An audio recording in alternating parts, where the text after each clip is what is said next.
వాస్తుని నమ్మేవాళ్ళు ఒక కులానికో ఒక మతానికో చెందిన వాళ్ళు అనే తేడా లేకుండా దాదాపు ప్రపంచంలోని చాలా ప్రదేశాల్లో చాలా మంది నమ్ముతారు అన్నది అక్షర సత్యం. కొన్ని దశాబ్దాలుగా మనుషులు వాస్తును నమ్ముతూ వస్తున్నారు. వాస్తు అంటే కేవలం ఫర్నిచర్ని, ఇంట్లోని వివిధ వస్తువులను సరైన క్రమంలో పెట్టడం లేదా ఒక ఇంటిని కట్టుకోవడమో కాదు, ఇంట్లో ఎలాంటి వస్తువులు పెట్టాలి, ఎలాంటి వస్తువులు పెట్టకూడదు అనేది కూడా చాలా ముఖ్యం. వస్తు రూపేణా వాస్తు అన్నారు పెద్దలు. వాస్తురీత్యా ఇల్లు కట్టుకున్నప్పటికీ వస్తువులను అమర్చుకునే విషయంలో అంతగా శ్రద్ధ చూపం. కానీ ఇబ్బందులు కలిగినప్పుడు మాత్రం మా జాతక గ్రహస్థితి బాగుంది, ఇల్లు వాస్తు ప్రకారమే ఉంది, అయినా ఎందుకు మాకి పరీక్ష, ఇలాంటి ఇబ్బందులు మాకే ఎందుకు వస్తున్నాయి అని వాపోతూ ఉంటారు. ఏ చిన్న వస్తువునైనా సరే అది సరైన క్రమంలో పెట్టుకోకపోవడం వల్ల ఇంట్లో వాస్తు దోషం కనిపిస్తుంది. కాబట్టి మీరు మీ కుటుంబ సభ్యులు హ్యాపీగా ఉండాలన్నా, అంతేకాక మీ భవిష్యత్తు మీరు ఊహించినట్టుగా ఉండాలన్నా, మీకు మంచి అదృష్టం వరించాలన్నా ఇంటి విషయంలో, ఇంట్లోని వస్తువుల విషయంలో చాలా జాగ్రత్తలు వహించాలి. వాస్తు దోషం ఉంటే ఇంట్లోని ప్రతిదీ సమస్యగా మారుతుంది.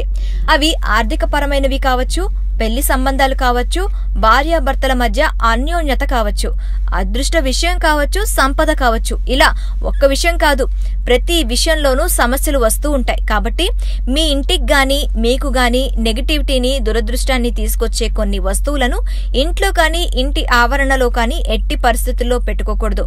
మరి అవేంటో తెలుసుకుందామా? మురికి నీళ్లు ఇంట్లో గాని ఇంటి చుట్టూ గాని ఎంత మాత్రం ప్రవహించకుండా జాగ్రత్త పడాలి. ఇలా మురికి నీరు ఇంట్లో కానీ పరిసర ప్రాంతాల్లో కానీ ఉండటాన్ని వాస్తు దోషంగా పరిగణిస్తారు. ఇంట్లో కానీ ఇంటి చుట్టూ కానీ మురికి నీరు ఉంటే నెగటివిటీకి దారితీస్తుంది. కుటుంబ సభ్యులకు ఈ నెగటివిటీ ఘోర పరాభవం తీసుకురావడానికి కారణమవుతుంది. సో ఇంట్లో కానీ ఇంటి చుట్టుముట్టు కానీ మురికి నీరుని ప్రవహించకుండా అడ్డుకట్టు వేయండి. తరువాత ముళ్ళ మొక్కల గురించి తెలుసుకుందాం. ఇంటి చుట్టూ లేదా ఇళ్లల్లో ముళ్లతో ఉండే మొక్కలు లేకుండా చాలా జాగ్రత్త పడాలి. అంతేకాదు అలాంటి మొక్కలను గార్డెన్లో కానీ పెరట్లో కానీ ఇంటి బయట కానీ పెట్టుకోకూడదు. ముళ్ళ మొక్కలు ఇంట్లో, ఇంటి ఆవరణలో, పెరటిలో, తోటలో కనుక ఉంటే కుటుంబ సభ్యులకు అనారోగ్య సమస్యలు వస్తాయి. అంతేకాదు ఇంట్లో కుటుంబ సభ్యుల మధ్య ఎంతో మాత్రం సమన్వయం లేకుండా పోతుంది. పర్యవసానంగా కుటుంబ సభ్యుల మధ్య అవగాహన లోపం ఏర్పడి అగాధం చోటు చేసుకుంటూ ఉంటుంది. ఎప్పుడు ఆ కుటుంబానికి సమస్యలు ఎదురవుతాయి. మరొక సమస్య చెత్త. ఇంటి బయటకు చెత్తను విసిరేసే అలవాటు చాలా మందికి ఉంటుంది. కారణం అలా బయట పడేసిన చెత్త తర్వాత శుభ్రం చేసే వాళ్ళు వచ్చి తీసుకువెళ్తారని భావించి ఇలా ఇంటి బయట చెత్త పడేయడం చాలా మందికి అలవాటు. కానీ ఇంటి బయట చెత్త ఉంటే అది వాస్తు దోషాన్ని తలుపుతుంది. ఇంటి బయట చెత్త పడేసి ఉంటే ఆ కుటుంబానికి ఆర్థిక సమస్యలు ఎక్కువగా ఉంటాయి. అంతేకాదు ఆ కుటుంబం త్వరలోనే అప్పుల్లో కూరుకుపోతుంది అన్నది దాదాపు ఖాయం. కాబట్టి శుభ్రం చేసే వాళ్ళు వచ్చి మనం బయట పడేసే చెత్త తీసుకెళ్తారని భావించి చెత్త ఇంటి బయట వేయడం అనేది వెంటనే మానేయడం చాలా మంచిది. ఇంటి బయట చాలా వరకు పెద్ద పెద్ద చెట్లుంటాయి. అయితే అలాంటి చెట్లు వాస్తు దోషాన్ని సూచిస్తాయి. కాబట్టి పెద్ద పెద్ద చెట్లు ఇంటి బయట ఉండకుండా జాగ్రత్త పడడం మంచిది. పెద్ద పెద్ద చెట్లు ఇంటి బయట ఉంటే ఎండ, గాలి ఇంట్లోకి రాకుండా అడ్డుకోవడమే కాదు, దాంతోపాటు ఇంట్లోకి పాజిటివ్ ఎనర్జీ రాకుండా అడ్డుకుంటాయి. కాబట్టి గార్డెన్లో లేదా ఇంటి బయట చిన్న చిన్న మొక్కలను పెంచడం మంచిది. అలాగే రాళ్లు, ఇంటి బయట నుండి తెచ్చిన రాళ్లను ఇంట్లో పెట్టుకోకూడదు. ఒకవేళ మీ ఇల్లు కట్టబడుతూ ఉంటే ఆ ఇంటి కట్టడం పూర్తి అయిన తర్వాత మిగిలిన రాళ్లన్నింటినీ తప్పకుండా తొలగించాలి. అలా తొలగించిన రాళ్లను ఇంట్లో గాని ఇంటి ఆవరణలో గాని ఎంత మాత్రం పెట్టుకోకండి. అలా బయటి రాళ్లు ఇంట్లో కానీ ఇంటి ఆవరణలో కానీ పెట్టుకుంటే సమస్యలు ఎదురవుతాయని చెప్పే సంకేతం అవుతుంది.